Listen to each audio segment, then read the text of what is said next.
കഴിഞ്ഞ 2 ദിവസമായിട്ട് social media തുറന്നു കഴിഞ്ഞാൽ കാര്യമായിട്ട് നിങ്ങൾക്ക് കാണാൻ പറ്റുന്ന വാർത്തകളും ചർച്ചകളും എന്തെന്ന് വെച്ചാൽ ഡീൽ രാഷ്ട്രീയത്തിനെ പറ്റിയിട്ടാണ്. CPM BJP deal, BJP Congress deal, SDPI Congress deal, അതുപോലെ തന്നെ SDPI BJP ഡീല്, ഇത്തരം പല ചർച്ചകളും നമ്മുടെ നാട്ടിൽ ഇപ്പോൾ നടന്നുകൊണ്ടിരിക്കുന്ന കറക്റ്റ് ടൈമാണ്. ഇന്ത്യയിൽ ഇന്ന് നിലവിൽ പ്രവർത്തിക്കുന്ന എല്ലാ സംഘടനകളും, ഇന്ത്യയിൽ നിരോധിക്കപ്പെടാത്ത എല്ലാ സംഘടനകളും ജനാധിപത്യത്തിൻ്റെ ഭാഗമാണ്.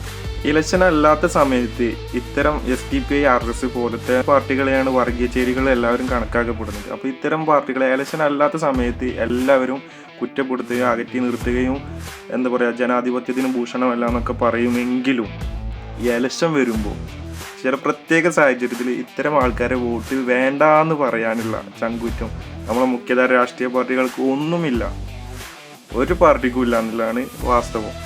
വിരലിൽ എണ്ണാവുന്ന ചില നേതാക്കന്മാർ അത്തരം ആളുകളുടെ അല്ലെങ്കിൽ ഇത്തരം പാർട്ടികളിൽ ഇത്തരം സംഘടനകളിൽ പ്രവർത്തിക്കുന്ന ആളുകളുടെ വോട്ട് ഞങ്ങൾക്ക് വേണ്ടാന്ന് തുറന്നടിച്ച് പറഞ്ഞിട്ടുണ്ടെങ്കിലും നമ്മൾ പൊതുമധ്യത്തിൽ നമ്മൾ മുന്നണികളൊന്നും ഇതുവരെ എന്നും എടുത്തു പറഞ്ഞിട്ടില്ല.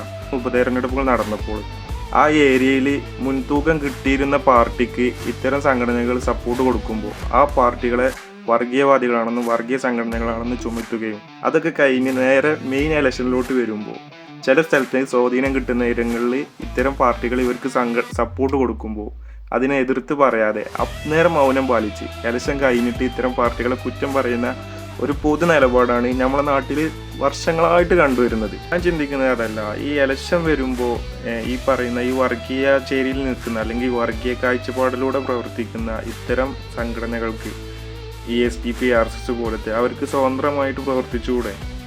അല്ലെങ്കിൽ അവരുടെ ആശയങ്ങൾ പറഞ്ഞിട്ട് ആൾക്കാരെ കയ്യിൽ നിന്ന് വോട്ട് വാങ്ങിക്കൂടെ? ഇലക്ഷൻ വരുമ്പോൾ ഇവരെന്തിനാണ് ഈ ബാക്കി മുന്നണിക്ക് വോട്ട് കൊടുക്കാൻ പോകുന്നത്?